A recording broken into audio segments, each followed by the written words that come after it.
Hello साथियों, 50 MCQs की हमारी सीरीज़ चल रही है बाल विकास की।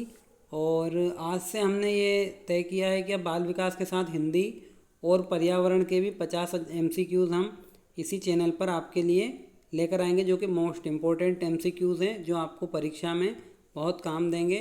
तो आप जितने भी टीचर लोगों की परीक्षा अक्टूबर में हैं, उनके लिए वीडियो बहुत महत्वपूर्ण है, तो बहुत ध्यान से आप इस वीडियो को देखिएगा। और एक और निवेदन है कि इसको आप अपने जो साथी टीचर हैं उनके साथ शेयर कीजिएगा। तो चलिए आगे बढ़ते हैं, शुरू करते हैं। आज हिंदी पेडोलॉजी का ये पहला वीडियो है। इसमें हम 50 मोस्ट इम्पोर्टेंट MCQs, जो हिंदी पेडोलॉजी का पहला वाला पार्ट है या पहला वाला चैप्टर है, उसका नाम है भाषा सीखना और ग्रहणशीलता। तो यह पहला टॉपिक है, भाषा सीखना और ग्रहणशीलता। इसके 50 MCQs हम इस वीडियो में देखने वाले हैं। तो चलिए शुरू करते हैं। तो सबसे पहला जो हमारा प्रश्न है उसके हम शुरुआत करते हैं। तो पहला प्रश्न है हमारा कि भाषा सीखने का सबसे प्रभावी माध्यम क्या है। भाषा सीखने का सबसे प्रभावी माध्यम क्या है? केवल व्याकरण पढ़ना, भाषा का सार्थक प्रयोग करना, केवल शब्द याद करना, या केवल लिखित अभ्यास। तो केवल वाले तीनों ऑप्शन हमारे गलत हो जाएंगे। तो सही उत्तर जो हमारा हो जाएगा वो हो जाएगा भाषा का सार्थक प्रयोग करना। तो सही उत्तर इसका हो जाएगा ऑप्शन नंबर बी, भाषा का सार्थक प्रयोग करना। चलिए आगे बढ़ेंगे। अगला प्रश्न है हमारा, ग्रहणशील भाषा कौशलों में कौन से कौशल आते हैं? यानी कि ऐसे कौशल जिनको हम केवल ग्रहण कर सकते हैं। तो बोलना, तो ये ग्रहण करना नहीं होगा, ये तो हम बता रहे हैं। उसके बाद में लिखना, तो ये लिखना जो है वो ये भी हम लिख के भी किसी को बता रहे हैं, समझा रहे हैं, तो ये भी ग्रहण हम नहीं कर रहे, दूसरे को ही बता रहे हैं। दूसरा ऑप्शन है सुनना और पढ़ना। तो ये उत्तर आपका सही है कि सुनना और पढ़ना जो है वो हमारे कौन से वाले कौशल है? तो ये ग्रहणशील कौशल है, सुनना और पढ़ना। सही उत्तर हो जाएगा ऑप्शन नंबर बी, सुनना और पढ़ना। चलिए आगे बढ़ेंगे, अगले प्रश्न की बात करेंगे। अगला प्रश्न है हमारा, भाषा सीखने में सुनना किस प्रकार का कौशल है? तो अभी हमने समझा कि सुनना जो है वो कौन सा कौशल है? ग्रहणशील कौशल है। तो सही उत्तर हो जाएगा ऑप्शन नंबर बी। चलिए आगे बढ़ेंगे। अगला प्रश्न है हमारा, पढ़ना किस प्रकार का भाषा कौशल है? पढ़ना ग्रहणशील, उत्पादक, मौखिक या अनुकरण। तो पढ़ना और सुनना दोनों कैसे हैं? ग्रहणशील कौशल है। तो ऑप्शन नंबर है इसका सही उत्तर हो जाएगा। चलिए आगे बढ़ेंगे। अगला प्रश्न है हमारा, भाषा सीखने में बच्चे की मातृभाषा का क्या महत्व है? भाषा सीखने में बच्चे की जो मातृभाषा है उसका क्या महत्व है? कोई महत्व नहीं है, तो ये गलत हो जाएगा। यह भाषा सीखने में सहायक हो सकती है, तो ये ऑप्शन सही है। यह बाधा ही होती है, तो ये भी गलत है। इसे विद्यालय में प्रतिबंधित करना चाहिए, तो ये भी गलत है। चलिए आगे बढ़ेंगे। अगला प्रश्न छठा हमारा, भाषा अधिगम में बच्चे की गलतियां क्या दर्शाती है? अगर कोई बच्चा भाषा सीखने में गलती कर रहा है तो ये किस चीज़ को दर्शाती है? क्या ये बच्चे की असफलता को दर्शाती है? तो ये गलत हो जाएगा। सीखने की प्रक्रिया का स्वाभाविक हिस्सा, हाँ, तो ये ऑप्शन हमारा सही हो सकता है। लेकिन फिर भी हम नीचे के दो ऑप्शन पढ़ लेते हैं। शिक्षक की असफलता, तो ये नहीं हो सकता। उसके बाद में अनुशासनहीनता, तो सही उत्तर हमारा है ऑप्शन नंबर बी, सीखने की प्रक्रिया का स्वाभाविक हिस्सा। तो जो गलतियां हैं वो सीखने की प्रक्रिया का स्वाभाविक हिस्सा है। यानी कोई बच्चा अगर गलती कर रहा है तो गलती करके भी सीख रहा है। चलिए आगे बढ़ेंगे। अगला प्रश्न है हमारा, भाषा सीखने में सबसे पहले कौन सा कौशल विकसित होता है?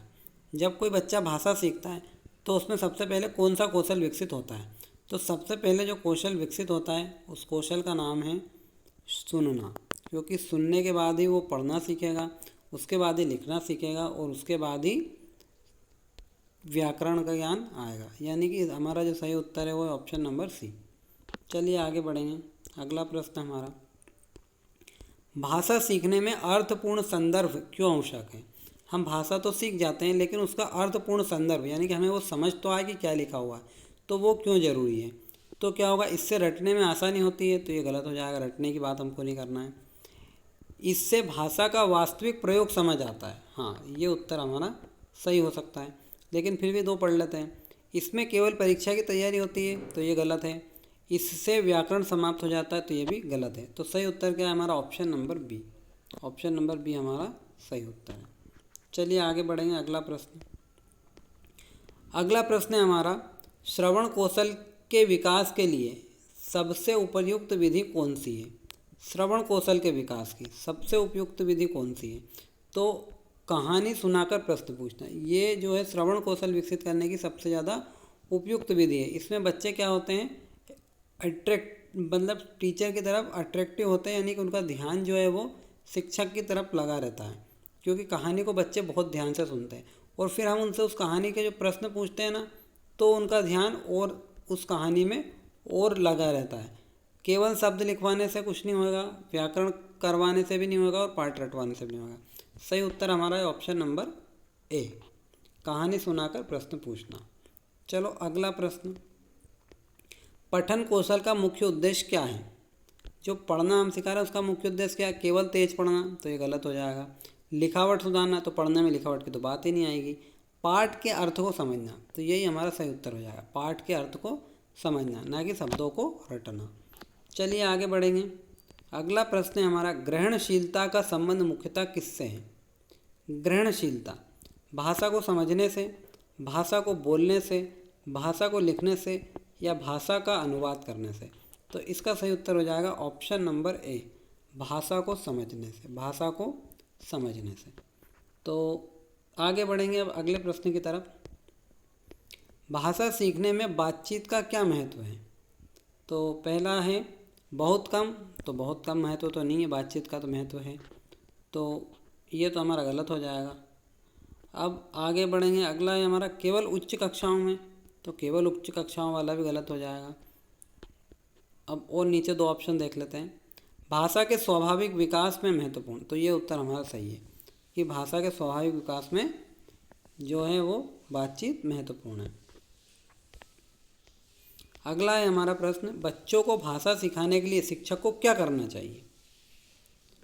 तो पहला ऑप्शन है व्याख्यान देना चाहिए, दूसरा ऑप्शन है बच्चों को भाषा विकास के या भाषा प्रयोग के पर्याप्त अवसर देना, केवल पाठ पढ़ाना या गलतियों पर दंड देना। तो इसका सही उत्तर हो जाएगा ऑप्शन नंबर बी, बच्चों को भाषा प्रयोग के पर्याप्त अवसर देना। अगला प्रश्न है हमारा, भाषा सीखने में अनुकरण का क्या महत्व है? तो बच्चे भाषा के प्रयोग को देखकर सीखते हैं, इसका कोई महत्व नहीं है। यह केवल लिखने के लिए उपयोगी है या केवल परीक्षा के लिए उपयोगी है? तो ये तो तीनों ऑप्शन हमारे गलत हो जाएंगे। सही उत्तर हो जाएगा हमारा ये, भाषा जो बच्चे हैं भाषा प्रयोग को देखकर सीखते हैं, इसलिए अनुकरण जरूरी है। जैसा हम बोलेंगे वैसा ही बच्चे बोलना सीखेंगे, यानी कि बच्चे क्या कर रहे हैं, हमारा अनुकरण कर रहे हैं। चलो आगे बढ़ेंगे। भाषा सीखने की प्रक्रिया कैसी होती है? तो इसका तो सिंपल सा उत्तर है निरंतर और सामाजिक। जिस समाज में बच्चा रहेगा, जैसी भाषा वो सुनेगा वैसी भाषा वो बोलना सीखेगा, और निरंतर उसको जो चीज़ें सुनाई देती रहेगी अपने आसपास के वातावरण में, उससे भी सीखेगा। तो केवल औपचारिक गलत, केवल विद्यालय तक सीमित गलत, केवल पुस्तकी गलत। सही उत्तर हो जाएगा निरंतर और सामाजिक। चलिए आगे बढ़ेंगे। सुनना समझना किसका उदाहरण है? सुनना और समझना, तो सुनना और समझना श्रवण बोध का उदाहरण है, क्योंकि हम सुनेंगे कहाँ से, हमारे कान से, और फिर समझेंगे दिमाग से। बोध यानी कि दिमाग में उसको समझेंगे। तो लेखन वाचन गलत और मौखिक अभिव्यक्ति भी गलत। अगला प्रश्न है, पठन बोध में विद्यार्थी को क्या करना चाहिए? केवल शब्दों का उच्चारण, पाठ का अर्थ और भाव समझना, केवल कठिन शब्द याद करना, केवल विराम चिन्ह पहचानना। तो इसका सही उत्तर हो जाएगा ऑप्शन नंबर बी, पाठ का अर्थ और भाव समझना। चलिए आगे बढ़ेंगे। अगला प्रश्न है, भाषा शिक्षण में चित्रों का प्रयोग क्यों किया जाता है? तो समय बिताने के लिए, तो ये तो गलत हो जाएगा। अगला है, अर्थ ग्रहण को सरल बनाने के लिए, केवल सजावट के लिए या केवल परीक्षा कठिन बनाने के लिए? तो सही उत्तर है अर्थ ग्रहण को सरल बनाने के लिए हम चित्रों का उपयोग करते हैं, ताकि अर्थ का जो ग्रहण है वो आसानी से हो जाए। चलिए अगला प्रश्न, कहानी सुनाना किस कौशल के विकास में विशेष रूप से उपयोगी है? कहानी सुनाना, तो ये कहानी से बच्चा कल्पना भी करेगा और सुनना भी सीखेगा। तो कल्पना और श्रवण, सही उत्तर ये हो जाएगा। लेखन व्याकरण और वर्तनी गलत हो जाएगा। आगे बढ़ेंगे। भाषा सीखने में सक्रिय सहभागिता का क्या अर्थ है? चुपचाप सुनना, विद्यार्थी की भाषा गतिविधियों में सक्रिय भाग लेना, केवल गृह कार्य करना, केवल पुस्तक पढ़ना। तो सही उत्तर हो जाएगा ऑप्शन नंबर 2, यानी कि विद्यार्थी का भाषा गतिविधियों में सक्रिय भाग लेना। अगला है, भाषा कक्षा में बच्चों को बोलने का अवसर क्यों देने चाहिए? कक्षा का समय कम करने के लिए, मौखिक भाषा का विकास करने के लिए, शिक्षक का काम कम करने के लिए, या केवल मनोरंजन के लिए।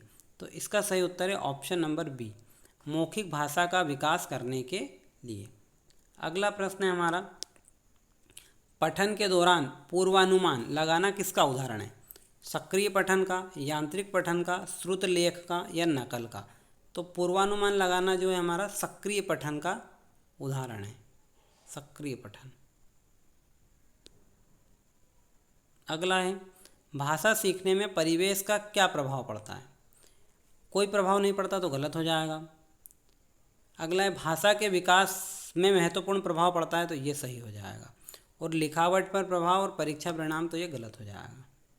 अगला है हमारा प्रश्न, बालक भाषा सबसे प्रभावी ढंग से कब सीखता है? जब उसे केवल नियम बताए जाए, तो नियम बताना गलत हो जाएगा। जब वह भाषा का वास्तविक प्रयोग करे, रटे और अधिक गृह कार्य मिले, तो ये दोनों गलत हो जाएंगे। सही उत्तर ऑप्शन नंबर बी, जब वह भाषा का वास्तविक प्रयोग करे। अगला है, श्रवण कौशल का आकलन करने के लिए कौन सी गतिविधि उपयुक्त है? श्रवण कौशल, सुनी हुई कहानी पर प्रश्न पूछना, निबंध लिखना, चित्र बनाना, या शब्दों की नकल करना। तो इसका सही उत्तर हो जाएगा ऑप्शन नंबर ए, सुनी हुई कहानी पर प्रश्न बनाना या प्रश्न पूछना। अगला है हमारा, पठन कौशल के आकलन में सबसे महत्वपूर्ण क्या है? पठन कौशल के आकलन में सबसे महत्वपूर्ण क्या है? तो इसमें 4 ऑप्शन है, केवल पढ़ने की गति, पाठ की समझ, लिखावट, या कंठस्थ करना। तो इसका सही उत्तर हो जाएगा ऑप्शन नंबर बी, पाठ की समझ। चलिए अगला प्रश्न, भाषा सीखने में संवाद पद्धति का मुख्य उद्देश्य क्या है?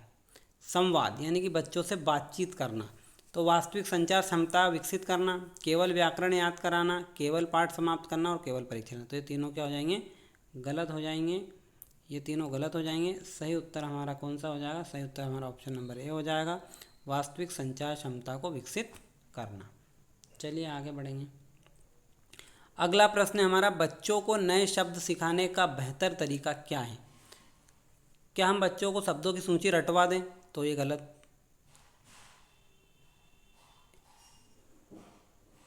संदर्भ में शब्दों का प्रयोग करवाना, केवल शब्दकोश दिखाना, केवल लिखवाना। तो संदर्भ में शब्दों का प्रयोग करवाना इसका सही उत्तर हो जाएगा ऑप्शन नंबर बी।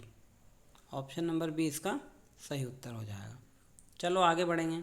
अगला प्रश्न है हमारा, भाषा अर्जन सामान्यतः किससे जुड़ा हुआ है? भाषा अर्जन मतलब भाषा को सीखना, स्वाभाविक और अर्थपूर्ण अनुभवों से, केवल नियमों के अध्ययन से, केवल परीक्षा से, या केवल अनुवाद से। तो सही उत्तर हो जाएगा ऑप्शन नंबर ए, स्वाभाविक एवं अर्थपूर्ण अनुभवों से। अगला है हमारा प्रश्न, भाषा सीखने में खेलों का उपयोग क्यों किया जाता है? तो सिंपल उत्तर है इसका, सीखने को आनंदपूर्ण और सक्रिय बनाने के लिए। ऑप्शन नंबर ए इसका सही उत्तर है, ना कि पढ़ाई से बचने के लिए, ना कि मनोरंजन के लिए, और ना कि परीक्षा हटाने के लिए। अगला है हमारा प्रश्न, पढ़ते समय शीर्षक देखकर अनुमान लगाना किस रणनीति का उदाहरण है? तो शीर्षक देख के अनुमान लगाना कि इस पाठ में क्या होगा, तो इसको बोलते हैं पूर्वानुमान। क्या बोलते हैं? पूर्वानुमान। अगला है, स्कीमिंग का संबंध किससे है?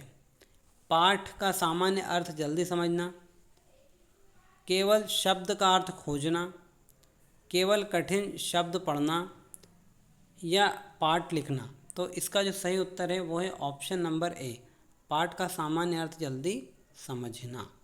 पाठ का सामान्य अर्थ जल्दी समझना क्या कहलाता है? स्कीमिंग। ये याद रखना, स्कीमिंग। अगला है, स्कैनिंग का उद्देश्य क्या है? स्कैनिंग, तो स्कैनिंग का उद्देश्य क्या है?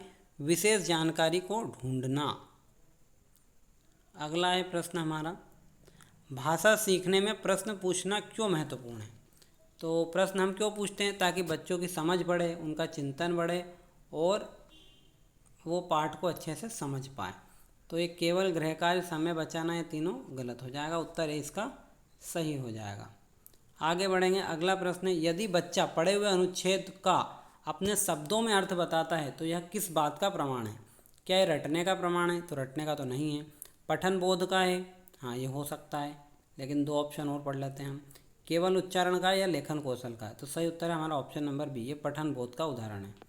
अगला है 36 नंबर का प्रश्न, भाषा कक्षा में बहुभाषिकता को किस रूप में देखा जाना चाहिए?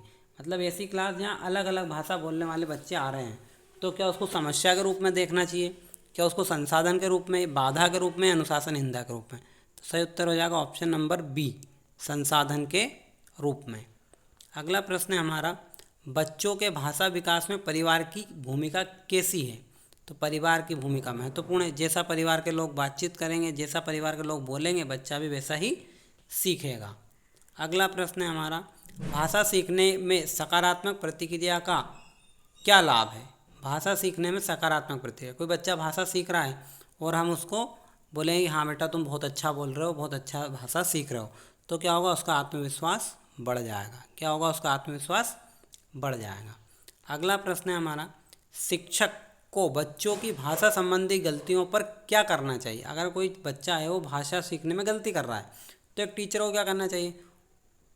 क्या उसका मजाक उड़ाना चाहिए, उसको दंड देना चाहिए, सुधार का अवसर देना चाहिए, उन्हें बोलने से रोकना चाहिए? तो सही उत्तर हो जाएगा हमारा ऑप्शन नंबर सी, सुधार का अवसर देना चाहिए। अगला है, भाषा शिक्षण में कविता का प्रयोग किसके लिए उपयोगी है? तो कविता का प्रयोग क्यों करते हैं हम? ताकि हम लय, उच्चारण और आनंदपूर्ण भाषा अधिगम बच्चों को करवा सकें। कैसा? लय, उच्चारण, आनंदपूर्ण भाषा का अधिगम हम करवा सकें, इसके लिए कविता का प्रयोग किया जाता है। तो सही उत्तर इसका ऑप्शन नंबर ए हो जाएगा। अगला प्रश्न है हमारा, सुनते समय मुख्य विचार पहचानना किस कौशल का भाग है? मुख्य विचार क्या है? हमने पूरी कथा सुन ली, लेकिन उसका मुख्य उद्देश्य क्या था, मुख्य विचार क्या था, उसको कैसे पहचानेंगे? तो ये किस कौशल का भाग है? तो ये श्रवण कौशल का भाग, क्योंकि हम सुनेंगे तभी तो पहचान पाएंगे। तो उत्तर यही इसका सही हो जाएगा। फिर भी हम देख लेते हैं नीचे, वर्तनी, लेखन और पठन गति, तो ये तीनों गलत हो जाएंगे। चलो आगे बढ़ेंगे। भाषा सीखने में पुस्तकालय का उपयोग किसे बढ़ावा देता है?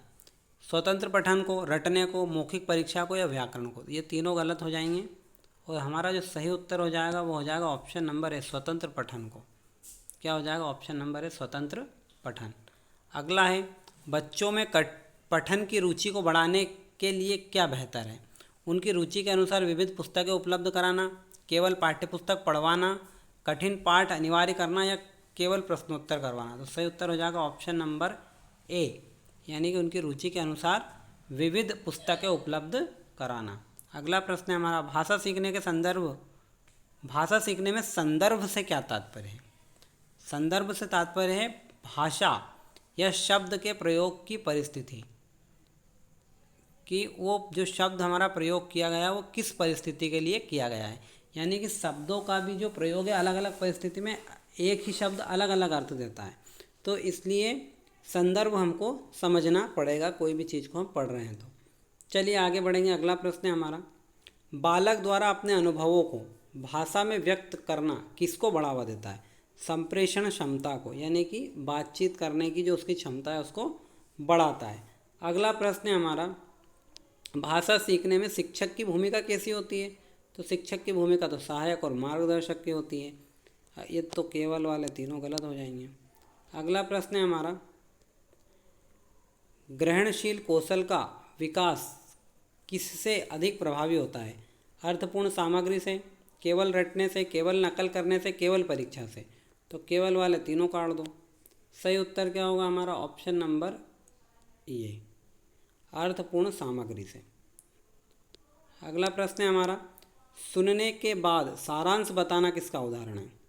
हमने सुन लिया फिर हम सारांश बता रहे हैं, तो वो श्रवण बोध, यानी कि सुना है, उसको समझा है और फिर उसको हम अभिव्यक्त कर रहे हैं। तो ये ऑप्शन नंबर ए ही इसका सही उत्तर हो जाएगा, ऑप्शन नंबर ए। चलो आगे बढ़ेंगे। अगला प्रश्न है हमारा, अगला प्रश्न है, भाषा सीखने में वास्तविक जीवन की सामग्री जैसे समाचार, विज्ञापन और कहानी का प्रयोग क्यों उपयोगी है? तो ये क्या करता है, भाषा को वास्तविक संदर्भ से जोड़ता है। क्या करता है, भाषा को वास्तविक संदर्भ से जोड़ता है, यानी कि हमारा ऑप्शन नंबर ए ही इसका सही उत्तर हो जाएगा। चलो आगे बढ़ेंगे, अगला प्रश्न है और लास्ट प्रश्न है, भाषा सीखने और ग्रहणशीलता के संदर्भ में सबसे उपयुक्त दृष्टिकोण कौन सा है? रटने पर आधारित, बच्चे केंद्रित और संचार परक, केवल व्याकरण केंद्रित, केवल परीक्षा केंद्रित। तो इसका सही उत्तर हो जाएगा ऑप्शन नंबर बी, बच्चे केंद्रित और संचार परक। तो ये हमारे थे हिंदी पेडोलॉजी के 50 प्रश्न। हिंदी पेडोलॉजी के 50 प्रश्न थे। ये आपको प्रश्न हमारे कैसे लगे? अगर आपको हमारा वीडियो अच्छा लगा हो तो आप इस वीडियो को शेयर कीजिएगा अपने शिक्षक साथियों में, और हमको कमेंट करके बताइएगा कि अगला जो टॉपिक है हम क्या रखें। और आप भी एक बार पूरा सिलेबस पढ़ लीजिए ताकि आपको समझ में आ जाए कि पूरे सिलेबस में कौन कौन से टॉपिक दिए हैं। ये हिंदी पेडोलॉजी का पहला वीडियो था, और पहला वीडियो में जो पहला टॉपिक है भाषा सीखना और ग्रहणशीलता, भाषा सीखना और ग्रहणशीलता। तो ये भाषा सीखना और ग्रहणशीलता के 50 इम्पोर्टेंट प्रश्न थे जो हमने आपके सामने रखे। तो चलिए अब अगले वीडियो में मिलेंगे अगले टॉपिक के साथ। तब तक के लिए जय हिंद, जय भारत।